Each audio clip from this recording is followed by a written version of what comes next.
sia nella Bibbia che nei testi greci si parla di questo gruppo di individui che erano comandati ovviamente da uno che era il signore di tutti, cioè da un capo che in un caso era Zeus e che nella Bibbia è invece chiamato Elion. Allevavano i propri beni e le proprie creature così come fanno i pastori con il proprio gregge, senza usare alcuna violenza fisica.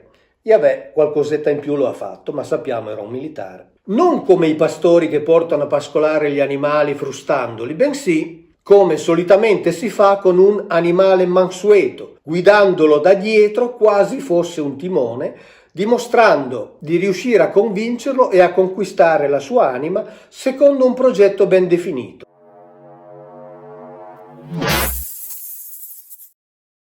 Facciamo finta che Bibbia e testi omerici ci raccontino storie simili. Oggi in particolare ci occuperemo di un concetto molto interessante, di anchizeoi, collegato a un termine ebraico, tselem. Anchizeoi, tselem. Poi vi lascio qui lo spazio perché vi devo scrivere altro. Anchizeoi è un termine che è usato nell'Odissea, e adesso andiamo a vederlo. Questo è il prefisso che significa vicino, ma vicino in termini di intimità. E qui c'è theoi. Theoi già abbiamo visto l'altra volta, ma riprendiamo un concetto ampliandolo, che è un termine che non era in origine un sostantivo, ma era un aggettivo che indicava la funzione di qualcuno. E Platone ci ricorda che theoi deriva da thein, che indica il lanciarsi verso l'alto, quindi correre velocemente verso i cieli. Anchizeoi, a chi è riferito questo termine nell'Odissea? Anchizeoi è riferito ai Feaci, cioè quel popolo presso i quali Ulisse naufraga, viene raccolto da Nausica che lo porta da suo padre, e nel libro quinto dell'Odissea si parla appunto di questi qui, Anchizeoi, che preso così potrebbe semplicemente dire vabbè è un fatto di interpretazione, perché vicini agli dei può voler dire un sacco di cose. Intanto ho detto che anche indica proprio un senso di intimità, ma c'è la spiegazione che è molto chiara, perché il re dei Feaci, che è quello che riceve, ospita Ulisse e si fa raccontare la storia delle sue vicende, era figlio di Nausitoo, che era figlio di Poseidone, e voi ricordate le volte in cui vi ho parlato degli incroci appunto tra gli Elohim e le figlie degli Adamiti, quindi sia per quanto riguarda la Bibbia sia per quanto riguarda i racconti dei greci, queste commistioni continuamente tra uno di loro e una umana, oppure viceversa tra una dea e un maschietto. Poseidone aveva sposato Peribea, che era figlia di Eurimedonte, quindi la consanguineità era netta. Il re dei Feaci era nipote diretto di Poseidone. Vi ricordate che nella Bibbia, quando si parla nel capitolo 6 della Genesi delle unioni tra gli dei e le Adamite, si dice, dunque, Eurimedonte era un gigante. C'erano i giganti sulla terra a quei tempi e anche dopo, quando i figli degli Elohim s'accostarono alle figlie degli uomini e queste partorirono loro dei figli. Sono questi i famosi eroi dell'antichità. Ora, se noi prendiamo questa frase e la andiamo a inserire in questo contesto, non dobbiamo cambiare assolutamente nulla. Ora, siccome la Bibbia ci parla degli Elohim e i greci, Omero in particolare, ci parla dei Theoi, siamo di fronte a due gruppi di individui che hanno tutta una serie di caratteristiche assolutamente simili, direi addirittura sovrapponibili. Sia nella Bibbia che nei testi greci si parla di questo gruppo di individui che erano comandati ovviamente da uno che era il signore di tutti, cioè da un capo che in un caso era Zeus e che nella Bibbia invece è chiamato Elion. Elion significa quello che sta sopra, quindi è una sorta di attributo. Elion è un attributo, non è un nome proprio, e indica proprio quello che sta sopra, cioè quello che comanda. Quindi Elion corrisponde a Zeus. Gli Elohim facevano capo a lui, così come i teoi greci facevano capo a Zeus. Ma c'è un altro aspetto che ci rimanda alla divisione delle terre operata da Elion, e lo andiamo a prendere nella Bibbia in Deuteronomio 32:8, dove Mosè racconta ciò che fece Elion, e al versetto 8 del capitolo 32 si dice: quando l'Altissimo divideva le nazioni, quando separava i figli dell'uomo, egli stabilì i confini dei popoli, secondo il numero dei figli di Israele. Ora questo appare francamente un po' illogico, nel senso che non può aver diviso i popoli e aver definito i confini di tutti i popoli secondo il numero dei figli di Israele. Tant'è che nei testi di Qumran c'è scritto un'altra cosa. Ancora una volta nei testi più antichi c'è scritto che Elion fece la divisione sulla base dei figli degli Elohim, e questo ha un suo significato, è la cosa fondamentale, che Elion ha fatto la divisione sulla base del numero degli Elohim, cioè sulla base del numero delle cosiddette divinità. E qui torniamo allora un rapporto con i greci, quindi abbiamo gli Elohim che hanno Elion, abbiamo i Teoi che hanno Zeus, abbiamo Elion che fa una divisione, e nella Bibbia, sempre nello stesso passo, si dice che in quell'occasione, cioè nell'occasione della divisione, Yahweh ebbe in eredità, cioè ebbe in assegnazione il popolo di Giacobbe, i discendenti di Giacobbe, e, frase importantissima, ad un certo punto si dice: Yahweh, lui da solo lo ha guidato, non c'era con lui alcun dio straniero. Cioè qui la Bibbia ci precisa che dopo aver ottenuto in eredità, in assegnazione, e non ci dice quali sono i criteri sulla base dei quali è stata fatta l'assegnazione, i criteri era il numero dei figli degli Elohim, ma poi ciascuno ha avuto i suoi popoli o il suo popolo, quindi qualcuno ha avuto un popolo grande, qualcuno come Yahweh ha avuto un popolo piccolissimo, quindi i criteri non li conosciamo, ma ci dice che Yahweh se ne è occupato da solo, e questo è importante, perché vuol dire che altri Elohim si occupavano di altri, o magari anche degli Elohim non avevano ricevuto assegnazione. Bene, veniamo allora ai racconti greci che si riferiscono in sostanza allo stesso tipo di vicenda. Qui vi leggo una stampata di alcuni passi del Crizia di Platone. Ecco, nel Crizia Platone ci racconta in che modo è stata fatta quell'assegnazione. In passato, dunque, gli dei divisero tutta la terra in territori ben differenti, che furono poi assegnati a sorte, senza quindi litigare. Quindi Platone ci dice, esattamente come la Bibbia, che quei territori sono stati assegnati, però ci dice anche che sono stati assegnati a sorte. E gli dei cosa facevano? Allevavano i propri beni e le proprie creature, così come fanno i pastori con il proprio gregge, senza usare alcuna violenza fisica. Yahweh qualcosetta in più lo ha fatto, ma sappiamo era un militare. Non come i pastori che portano a pascolare gli animali frustandoli, bensì come solitamente si fa con un animale mansueto, guidandolo da dietro quasi fosse un timone, dimostrando di riuscire a convincerlo e a conquistare la sua anima secondo un progetto ben definito. Così facendo guidavano e governavano su tutto il genere umano. Platone ci parla appunto di una specie addomesticata, ma non è finita. Dunque gli dei comandavano e gestivano i vari territori ricevuti in sorte. Efesto ed Atena, invece, che hanno natura comune, non solo perché sono fratello e sorella nati dallo stesso padre, ma anche perché entrambi sono amanti dell'arte e della filosofia, Yahweh invece era amante della guerra, ricevettero entrambi un solo lotto. Allora questa è una sorta di contropartita rispetto a ciò che abbiamo letto prima. Qui abbiamo Efesto ed Atena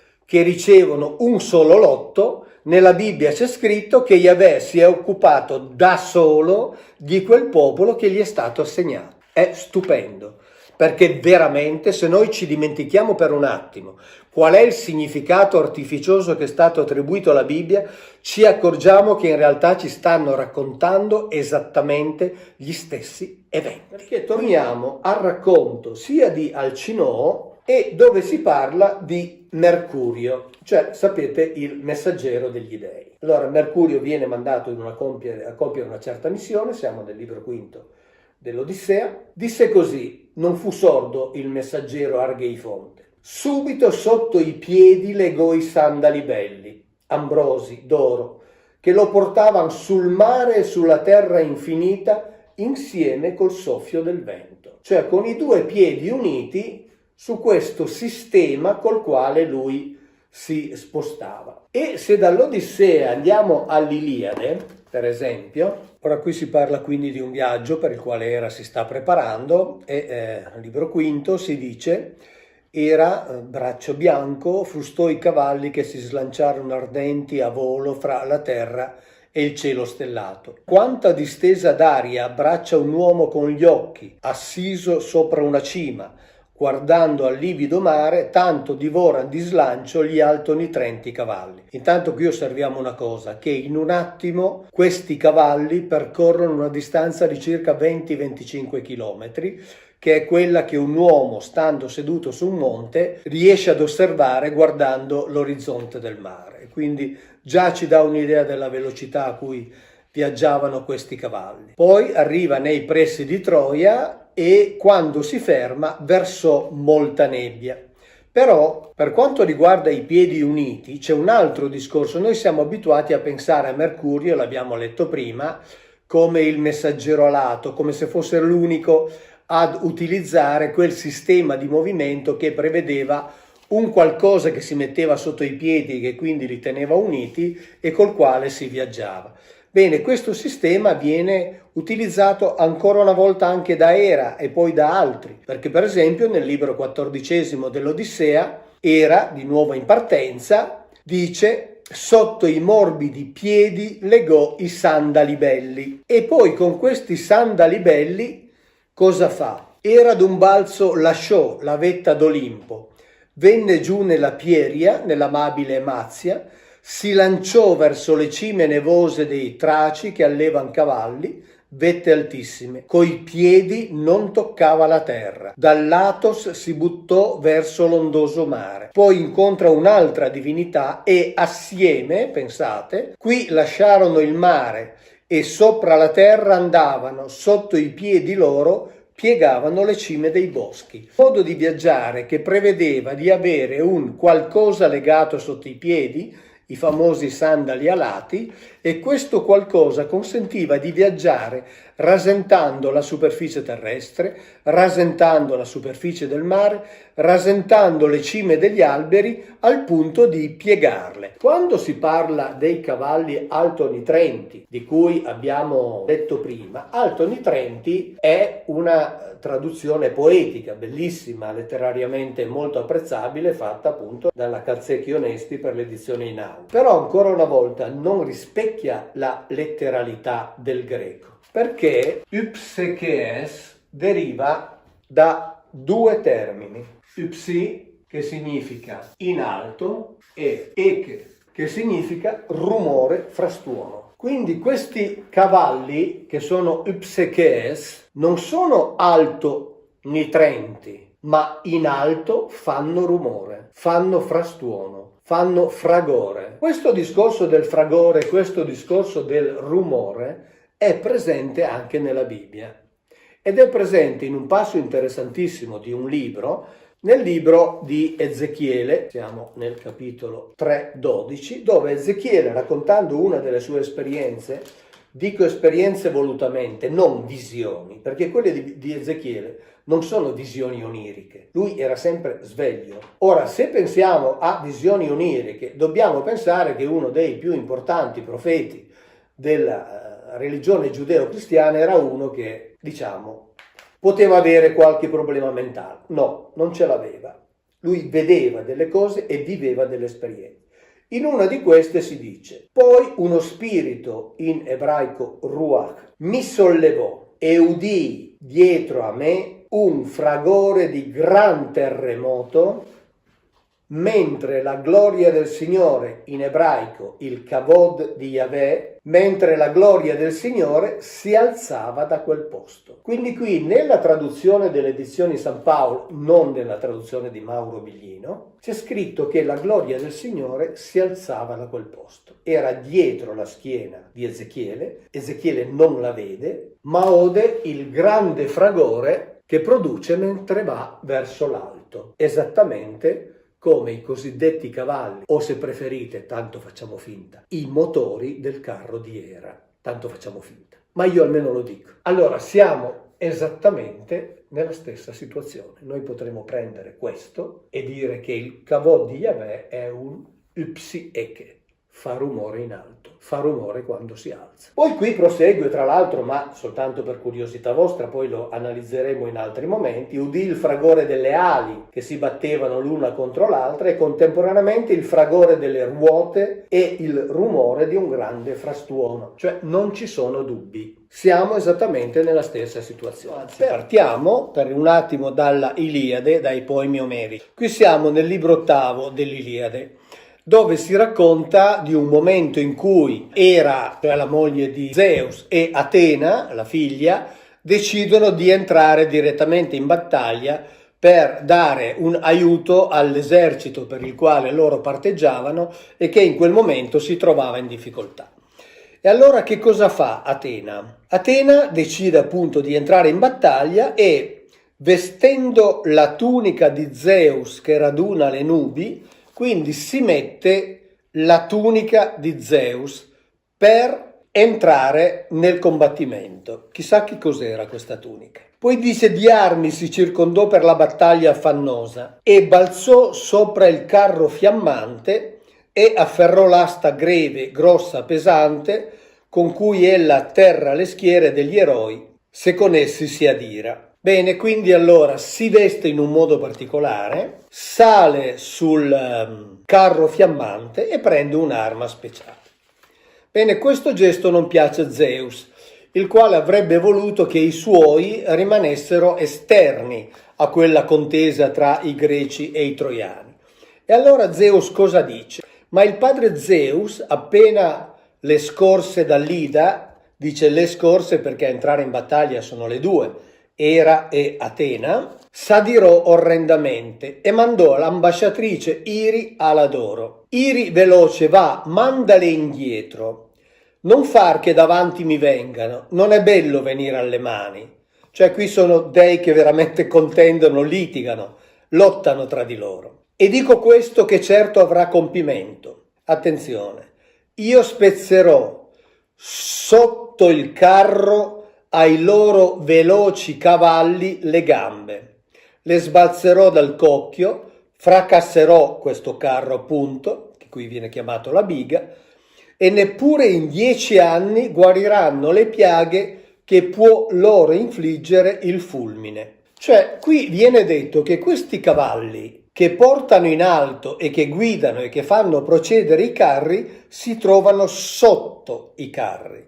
Quindi, contrariamente alla iconografia tradizionale, che ovviamente leggendo questi testi come dei testi mitici ci rappresentano la solita biga trainata dai carri, noi, come sapete, facciamo sempre finta che siano vere le cose scritte in un modo letterale e quindi sappiamo che questi cavalli fanno rumore in alto e qui apprendiamo che questi cavalli sono posti sotto i carri e di lì li tengono in alto. E questi carri poi quando viaggiano e quando si posano sono avvolti dentro una nube. Quindi abbiamo questa indicazione abbastanza precisa che ci fa pensare ad un qualcosa di tecnologico, perché è un qualcosa che fa rumore in alto, è un qualcosa il cui questi cavalli li vogliamo chiamare motori, ma sì, tanto noi facciamo finta, quindi non è un problema. Questi motori sono sotto, tant'è che appunto Zeus dice che li colpirà dal di sotto facendo precipitare il carro. E adesso veniamo alla Bibbia e parliamo di Ezechiele, dove c'è una narrazione di questi carri che è veramente anche qui molto precisa. E questi carri, ho detto prima, la Bibbia li conosce con vari nomi e sono anche tipologie diverse perché sono presenti nello stesso momento, quindi è chiaro che si tratta di cose diverse. Per esempio, nel primo capitolo Ezechiele dice, dopo aver indicato esattamente giorno, mese e anno, dice: vidi giungere dal settentrione un vento impetuoso, una grande nube con lampi e splendore all'intorno e nel centro come il luccicare dell'elettro in mezzo al fuoco. Ecco, vidi giungere dal settentrione un vento impetuoso. In ebraico c'è ruach. Ezechiele ad un certo punto viene prelevato da questo vento, da questo ruach, e dice: poi un ruach, cioè uno spirito, mi sollevò e udii dietro a me un fragore di gran terremoto, mentre la gloria del Signore si alzava da quel posto. Quindi qui c'è un ruach che lo preleva e lui sente un grande rumore, mentre il kavod di Yahweh, che viene tradotto con gloria del Signore, si alzava da quel posto. E dice: e udii dietro a me. Quindi mentre questo ruach stava per prelevarlo, lui sente dietro la sua schiena il rumore, un grande rumore prodotto dal kavod di Yahweh che si alza. Allora abbiamo questo kavod di Yahweh, il cui rumore si implementa, si va facendo sempre più forte, e la luce che emette illumina in cerchio la terra sottostante. Questo mi fa venire in mente i cavalli dei carri di Atena e di Era, di quel carro usato da Atena e Era, che erano sotto. Quindi in realtà i carri volanti, gli oggetti volanti nella Bibbia sono tanti. Certe descrizioni, lo abbiamo visto, corrispondono a quelle che si trovano nei poemi omerici, ma non solo. Se andassimo poi a parlare di quanto ne scrivono i poemi delle cosiddette religioni orientali, lì di carri ne avremo tantissimi. Ma la cosa importante è sapere che questi testi antichi dimostrano di conoscere un particolare tipo di oggetti e noi abbiamo il dovere di fare finta che questo sia vero, altrimenti rischiamo di inventare tantissimo e non capire più nulla. Ciao, grazie e alla prossima.